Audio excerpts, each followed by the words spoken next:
Let me invite to the stage Drew and Sue, and let's get underway.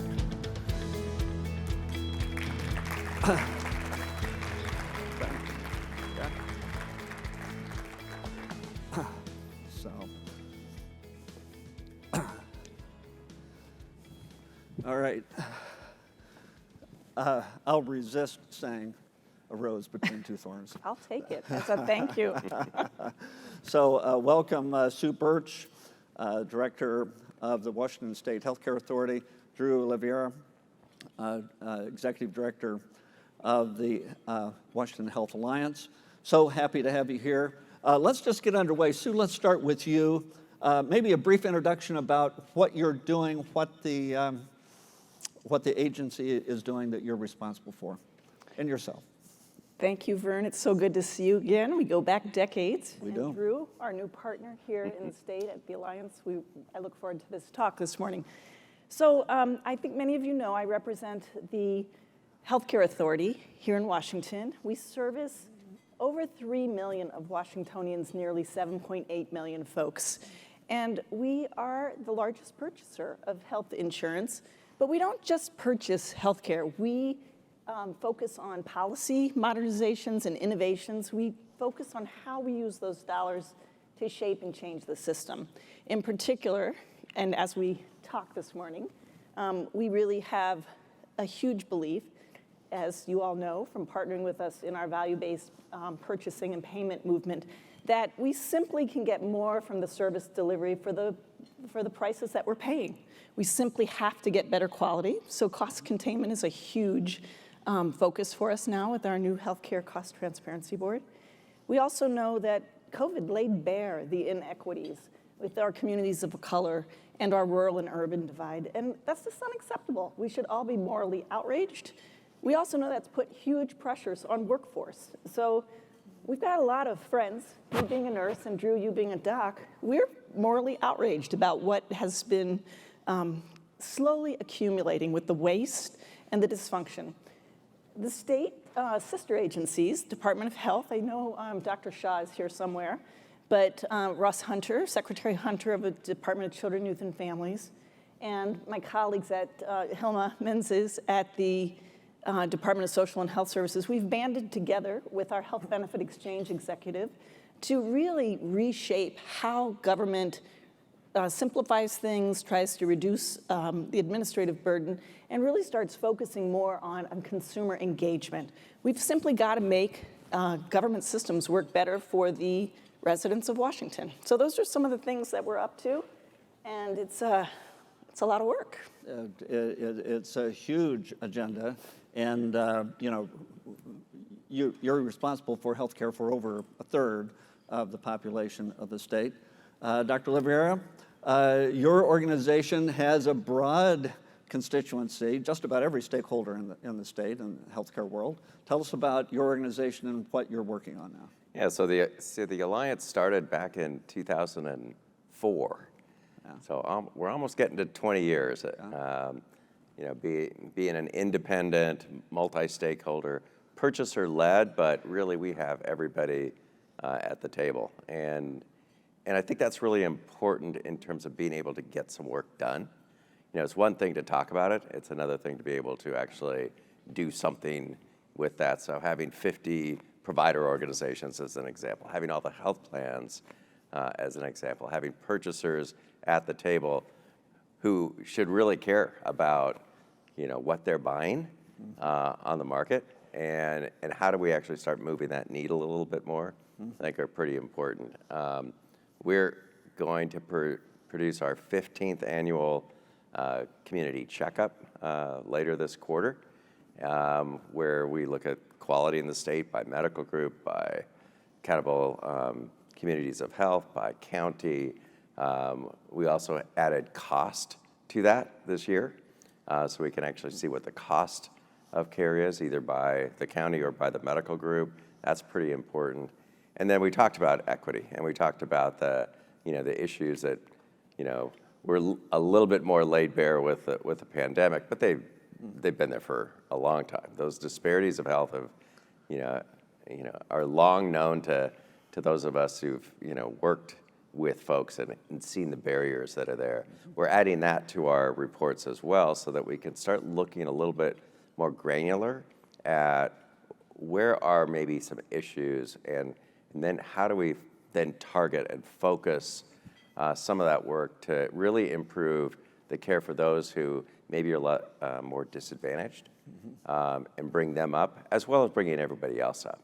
But being able to understand that a little bit more, being able to use that data, and then being able to partner with groups like the HCA, who clearly are a big component to the database that we have. But you really have to work together, otherwise you're just not gonna. Yeah. Nothing's gonna work. So I hear from each of you some common themes. You both mentioned cost. You both mentioned equity. You both mentioned partnerships, working together.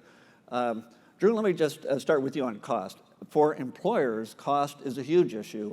I saw in the most recent Kaiser employer survey that the average cost for a family premium now is $22,000, a huge burden for employers.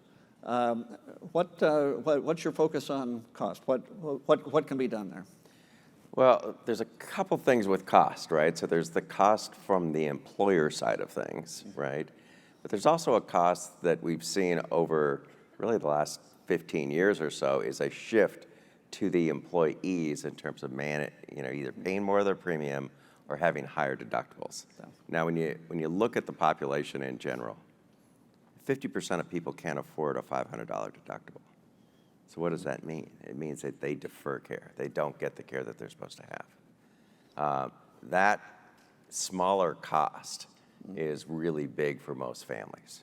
And unless we're going to start addressing that and you give people a $5,000 deductible, they may not get their care until it's really catastrophic and then they need it. So for me, cost is really getting that under control a little bit more. I think from the employer side of things, they've sort of thrown their hands up a little bit by saying, we just don't have the bandwidth to deal with this. We'll just budget, twice CPI increases every year. And that's also not going to be sustainable. It's not going to be sustainable over time. We'll either see people have skinny down insurance or we'll need to see government kind of pitch in again and try to save that. But that's not going to work long term. Sue? Drew is so correct on that one. I know our health benefit exchange partners are here, and many of you know they succeeded at getting the 1332 waiver. So we will continue to subsidize while we are looking at how we bring costs down, because we simply have to learn to live within our means in healthcare. If this country can't live under the soon-to-be $6.3 trillion projection of healthcare spending, what is wrong with us? I mean, we are crowding out economic and environmental issues that need, and other social programs that need funding as well. So I think we collectively in this state, and it's certainly why I continue to commit to Washington, we've got it in us to work together to create kind of our destiny going forward. And with partners like the Health Benefit Exchange that are helping bring up the coverage for our folks without citizenship, and for the team that is bringing up continuous eligibility for kids in Medicaid from 0 to 6 years old, for kids to be able to have the social programs that will help with their permanent life trajectory of being more successful. These are the kinds of things that we have to keep doing around coverage and access, and making certain that all the while we are laser focus on costs. We simply have too much variation in costs and quality, and we can't quite understand them. I will say to all my health system partners, we are going to be laser focused on the transparency laws and work with CMS to say we want the data. We want to see what the real costs are. We've both been involved in several negotiation processes where we simply can't get to true north, where everybody's arguing about what these are the real costs. We got to get real. If we do not get our costs under control as a group collectively, our political friends in the audience and others will do it for us. And that's a dangerous thing, because I think nurses, doctors, health system administrators, we have a better handle on the future of what needs to be done. So how do you do this? How do you do this? Where do you start on cost? Well, you really need to align what you're paying for, right? So right now we have a system, and especially in the Northwest, it is a fee-for-service model. That's what you have. Other parts of the country, it's a little different. Other parts of the country, they're more accepting of a quality network or competition, ways you can actually drop costs by 20+%, have that cost aligned with quality outcomes, have that cost aligned with increases that are reasonable year over year. But in the Northwest, we have a very PPO centric market. Everyone says we want everybody in there. But when you have everybody in there, you've got good, you got bad, you got ugly. You've got a lot of things in there that you normally wouldn't pay for, right? So we need to align those incentives in a different way.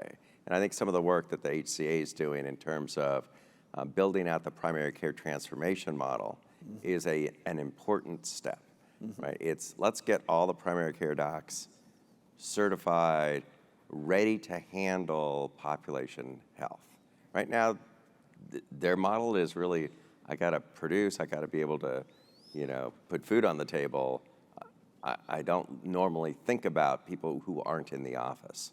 But when you build out a true primary care hub, one that can manage, multiple people who aren't actually in the office, who can manage populations of health, that's a different model. So they need to get some of those tools built first. Once you get those tools built, then you can start talking about a different payment model. And really what we're talking about and what we see in other parts of the country are capitation models, where you actually say now you are accountable not only for the quality but also the cost of care within your neighborhood that you're managing, within the total cost within that neighborhood. When we can get to that, now we can start having people align better in terms of what work they're doing. It also helps the specialist. Specialists right now they're seeing a bunch of people that they probably don't need to see, right? It's not really in their specialty. They would rather get the things that are important for them to do. As my specialty, that's what I should do. And right now it's not aligned very well. And we can get there. It's just going to take a little bit more bolder action. And we're going to have to build some capacity to be able to do so. Sue? So, you try never to disagree with docs, so I'm not totally disagreeing with this, but Washington is a front runner in how we are framing up our VBP work. And you're absolutely right, though, it's still built on that fee-for-service chassis, and quite frankly, we still have too much fee-for-service activity going on. We're going deeper into that, but we've also had to get our federal partners and all the partners to play in that arena. And I think you'll see the Healthcare Authority taking a little bit more of an assertive stance in some of those primary care challenges. We absolutely believe, with the work of the Healthcare Cost Transparency Board, that the 12% benchmark that has been set for investments in primary care has to begin. It will be a glide path. We will have to build up. I think right now there's different numbers between 4 and 6% is what we're spending on primary care. That's simply inadequate. But we also have an enormous investment going on with a lot of our partners here in this room around behavioral health. Because as Drew said, we have to integrate primary care and behavioral health together. We also have some very exciting work that's starting around substance use and addictions. We simply have to create a culture shift, and our director, Dr. Fatinos, is passionate about this area. We have too much anxiety, mental distress, and depression, where we're seeing people self-medicated, they get down the substance use disorder path, and then our costs really, we get into those high-cost populations. And so we simply have to bring primary care and behavioral health closer, working together. And again, as a nurse, getting social workers working in primary care settings, getting the primary care settings doing true enhanced primary care is going to be critical. In the cost containment arena too, though, I don't think we can be too slow with an evolving movement around measuring medical to social spend. We spend a lot of money in this country on healthcare, as everybody knows, and we get horrible return on our investments. We've got the wrong ratios. We need to spend 1/3 on medical, 2/3 on social. Right now, we spend 2/3 on social and 1/3 on, did I say that backward? I said it backwards. Yeah. And we're learning. We're learning from other countries that we've really got to align that work. And again, the state can really serve as a lead with those sister agencies to really help recover from COVID, but to really get that right balance of medical and social spending. And there are states ahead of us. We're one of 6 states that are working on these healthcare costs. And there's a National Academy group studying this issue of how do we start measuring social spend. We're great with that MLR, but how do we start creating a social loss ratio or start measurement and then help systems understand the ROI on those investments? And I know, again, we have partners in the room that have been bringing up mobile vans and housing, and that's all really important. If we do not stabilize income inequality, education, because we are pitiful on high school graduation rates here in Washington, and if we don't move deeper into our inequities, we're simply not going to gain traction on quality, and we're not going to gain traction on overall health outcomes. It just can't be done. We have to get our heads out of the sand about the social issues that are related to health care. So one of the things which has really emerged over the last decade has been a focus on the social determinants of health and the role of non-medical services in the healthcare world. So are there things that you're doing now or that you have on the future that will put more investment and bring in the community-based organizations so that all of this can work together? Oh, Vern, thank you for that softball question.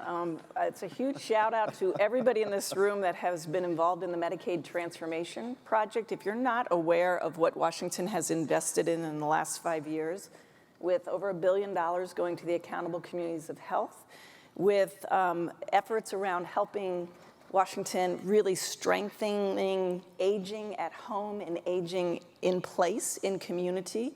And if you're not aware of the foundational communities supports work around livable wages and supportive employment and supportive housing, these are critical things. People want to have purpose. If they don't have purpose, they end up going and sitting in doctor's offices and ERs, and they cost us a lot of money. And we know that once we stabilize housing and get people supportive employment, that they do much better, they cost us less. It's a no-brainer. Healthy people cost us a lot less than sick people. So I do think we're very pleased that our federal partners have given us the signal that they will be renewing our waiver. It's not official because we are negotiating that, but the state is going much deeper into very vulnerable populations like our incarcerated. So re-entry, as we move folks back into society, if we don't do that right, they cost us a ton of money, not just on the health side, but on the prison side. So we've got to look at these special populations. Right now, our behavioral health statistics for all of us, but especially our children, it's abysmal. It's frightening what is happening. Last night we had dinner and some of the team were sharing about how their kids live through monthly shooter drills. I mean, can you imagine what that is? I'm sure many of you have kids. We simply have to get more aligned around these social programs that impact our health service delivery and needs. So these are the kinds of things that are packed into our Medicaid transformation waiver. There's about 40 different efforts within that waiver. It's about $2.4 billion that we're asking our federal government to let us flex and demonstrate that it's smarter to move upstream into these social programs. Yeah, I want to come back to the waiver and the prospect for that, and I know it's not fully approved yet, but I want to come back to that. But Drew, before we get to that, can you weigh in on the social determinants and what you're seeing in the communities that your stakeholders represent? Yeah, I think it's, I don't have a whole lot to add, although it's very interesting when we look at where there may be differences. It's not across the board, right? So in some measures, Medicaid is going to do better than commercial. In some measures, they both do equal. They both do really good. Mm-hmm. And then in others, it's more of what you would expect. As you get, from privilege to less privilege, you have a downward trend. it's really identifying those areas and what are those barriers that people are experiencing. Postpartum care is a good example. Medicaid does much better than commercial in the more deprived areas. Commercial just keeps getting worse. Yeah. And it's like, well, why would that be? They're insured, it's covered, there's no cost, and they still don't get the postpartum care that they should. Yeah. And Medicaid actually does better the more deprived an area you're in, which is really very interesting. Yeah, I think you may be talking about that a little bit later in one of the We track will, sessions. yeah. And Drew is right. Really a huge call to action that I would really challenge everybody in this room about is our infant maternal mortality and morbidity. It's just unacceptable. California leaned in as a state, and within 2 years, they really transformed things. This is by the use of doulas, by home visiting programs. And it is focusing on women of color and communities. And in talking with our partners at Microsoft and Boeing, this is an issue for them because they are not getting equitable obstetrical care for their clients. And we are now seeing that there's a lot of over-medicalization in the maternity units. And so we have a movement going on about using certified nurse midwives, doulas, using maternity centers. And we simply have to come together on this issue because we have fallen so far backwards in this country and people are dying. Yeah. So just to get back to the Medicaid transformation waiver, where are you in the approval process on that? And tell me some of the things that you're most excited about that will be new initiatives in that waiver. So we hope to have kind of an announcement by July. The federal partners have already given us an extension, so we're still in motion with our first work, and our partners at the Accountable Communities of Health, and I know many of them are here, and our managed care organization partners are very actively involved. Our ACHs, the Accountable Communities of Health, played an enormous role during COVID in getting PPE distributed. They were really close to the communities and they were trusted. So they were really impactful with some of our most vulnerable populations. So we have a very strong element to continuing the work of the ACHs and getting a lot clearer, I call it the swim lanes, between public health, between managed care organizations and the ACHs. And did I say managed care organizations? MCOs, ACHs, public health. I think that's really important to get role clarification of who's doing what, because we don't need redundancy and confusion. So we're tightening that up a little bit. I'm very excited that Washington has a very robust section in our waiver application around equity. I do think it'll be some tough negotiations because I think sometimes our federal partners define equity a little differently than we do at the state. We know our state and regions better. I also think we're first in the nation on some of the reentry work about our prison populations. And we want to go deeper into the aging work, keeping, again, more folks out of nursing homes, aging in place in a very cost-effective way. And then strengthening everything we can about housing. Supportive housing, supportive employment is critical to our future here in Washington. And I think with the announcement today of Amazon's 18,000 layoffs, I think we need to be particularly concerned about how we're going to go backwards. One thing we both neglected to bring up, though, was we have to be laser focused in this public health emergency unwind, not letting people go backwards. We simply cannot have folks uncovered. They need to be covered with whatever insurance. And I think it's something that we really could align on in this room about no one goes backwards. Right now, we're less than 6% uninsured in the state, and we simply can't go backwards. It'll cost us all more. It'll create more dysfunction, more strain.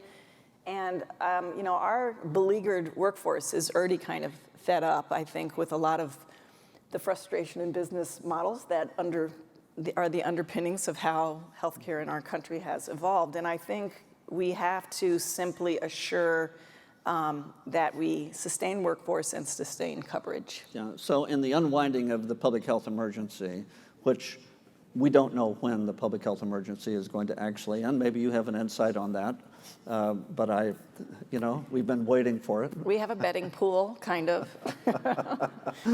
But when it does come to an end, and it will come to an end at a certain point, how many Washingtonians are at risk of possibly losing health coverage that they have now through Medicaid? So I think people have heard that we have a directive from Congress to get going in states around April-ish, and we keep working through many of the details. We've been planning for this for a year, so we will begin to warm up very carefully so that folks don't fall off of coverage, that we move them appropriately. It's really going to be an enormous lift because we think there are probably 300,000 folks that will be impacted in this redetermination. We were always at about 1.8 million, 1.9 million before COVID, and then we've jumped up to 2.2 million. And we think somewhere in there, a lot of folks are back to work and are unemployer-sponsored. They're double covered. But we've got a lot of redetermination work and work in partnership to make sure people do not lose coverage. Yeah. So, were you about to jump in? Yeah. So we've talked a lot about controlling costs, some about improving quality, some about improving health. So there are tremendous challenges to attain what our goals are here. Drew, what are the biggest challenges you see to getting where we want to be? So, like the things that keep me up at night? Yeah. I think, Sue mentioned a couple of them. We've got a beleaguered workforce, right? The pandemic really kind of frayed a lot of folks. A lot of people left the industry completely. That leads to sort of a work of scarcity. So you're working sort of understaffed. That part can't continue long term. Otherwise, it becomes a culture of scarcity. And that's really important to try to, nip pretty quickly. My bias is the way you do that is you just always focus on quality. With a healthcare workforce, that's what we care about, right? We try to go to work to just do high quality every day. So as long as you can keep focusing on that, I think things will start to stabilize a little bit more. But we also have inequities in terms of we have shortages both from a nursing standpoint, primary care standpoint, behavioral health standpoint. We're going to need some other ways to expand access because we probably can't train enough people fast enough to get us where we would like to be. That may be another 10, 15 years before we get there. So we're going to have to think a little differently. I think that's also gets to that upstream piece. So the workforce is one. I would say the equity pieces we've already talked about. That's a challenge because we're not necessarily that good at really addressing the equity. We can identify it, but how well are we at actually doing something that fixes it, that gets those barriers away? That's something that's a challenge for us. It's a challenge from a clinical standpoint because we're not used to doing that. We're used to seeing people in front of us. We're pretty good at taking care of them. Our health system's really designed very well for acute issues, traumas and things like that. We're really good at that. We're not as good with chronic disease like other systems around the world. And then we're really not good at upstream stuff because we weren't taught that. So that's an issue for us. And then I think the last piece is really related to the how do we get that sense of urgency in terms of what we're purchasing and how we're paying for it. And if we keep doing the same thing, we're going to get the same results. And so we have really got, as you mentioned, we need to be a little bit more laser focused on what the costs are, where we send people, where we're going to get the best outcomes. Those are going to be really important things. Now, ideally, everyone gets great outcomes, but we know that that's not the case. So how do we make sure that either those places get better or we do something alternatively to make sure that people are getting the care that they need? Yeah. Good. Sue, what are the big challenges you're seeing? I would say ditto to all of those. I think I would put a little more emphasis on data infrastructure and public-private partnership. So I think how we work together has got to fundamentally change. We did it in COVID. We can do it going forward. We simply have to get into the mindset that the cost trends are unacceptable and that we need downward pressure. We're smarter than this. We can deliver on better results. I do think, we have some great examples of public-private partnership. The way the Alliance has grown up and held people at the table, really important. Some other pieces of our challenges around APCDs and whatnot have to be fine-tuned, and we own that, but we have kind of a new team and our federal partners willing to embrace some of the data arrangements and the realities that we face, because I think in working with many of our plan partners, they're looking at their portfolios in whole different ways as people are aging and the DSNP plans and with what's happening with Medicaid and contracts and VBP, all the components there. So I do think public-private partnership has got to shift pretty dramatically.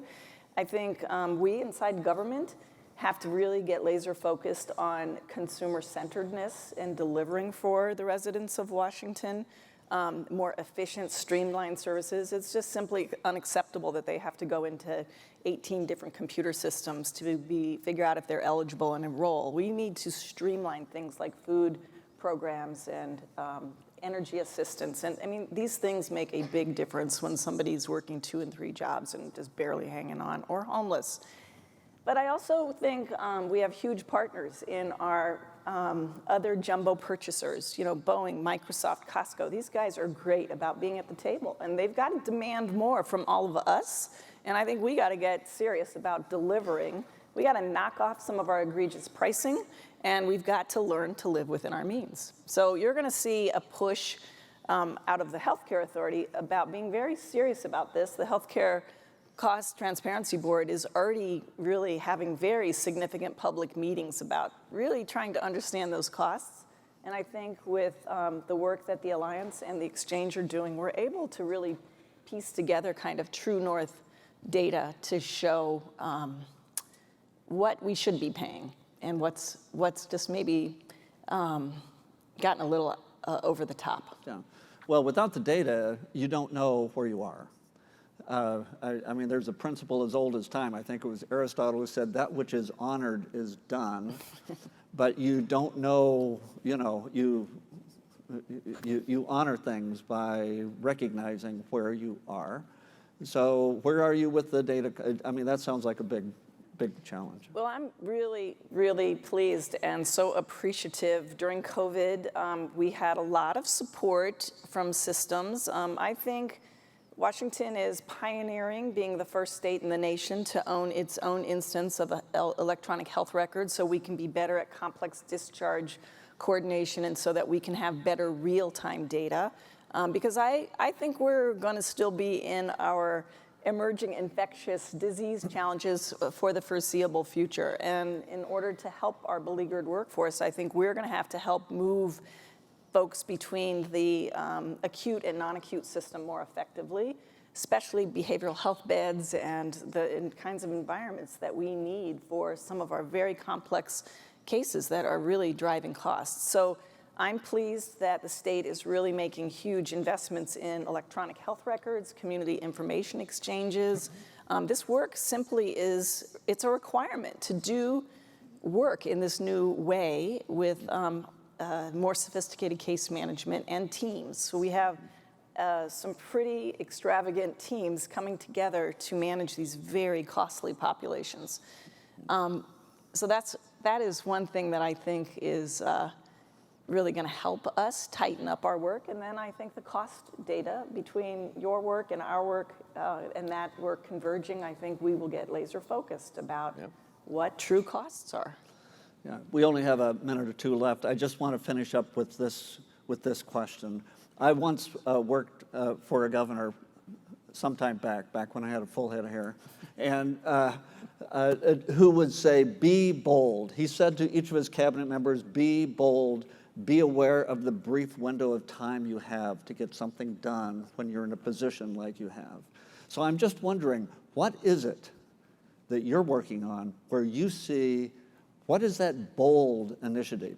Where is it that you want to be bold or you need to be bold to get something done that's really important? Yeah. Well, I'll jump in first. Okay. I think for us, it's, we're in Seattle, right? Seattle, everyone tries to play nice, right? Play nice in the sandbox, be friendly. I think we need to be a little less of that, frankly. I think we need to be a little bit more intentional. I think we need to be, frankly, a little, I'll use your term, bolder. And when I think of that, I think of the employer and purchaser community. They need to start taking some action rather than being passive. And if they take action, I think then we'll see the market start to move a little bit. Then we can take, some of the work that the state does and really dovetail that with what the big employers, the Microsofts, et cetera, but also sort of the smaller ones, to be able to really help us get to better quality, better costs. But if they don't take action, it's going to be pretty passive, and I don't think we get very far.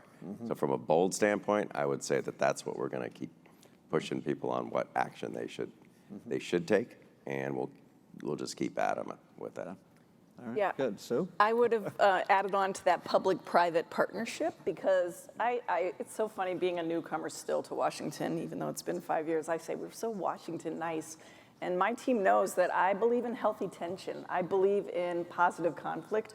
You have to simply put the issues out on the table and deal with them. And if we don't, others will be doing it for us. And that is one. And I think the other one for here in Washington is I think we have an extraordinary conscience. And I think equity and how we go forward with really trying to level out services.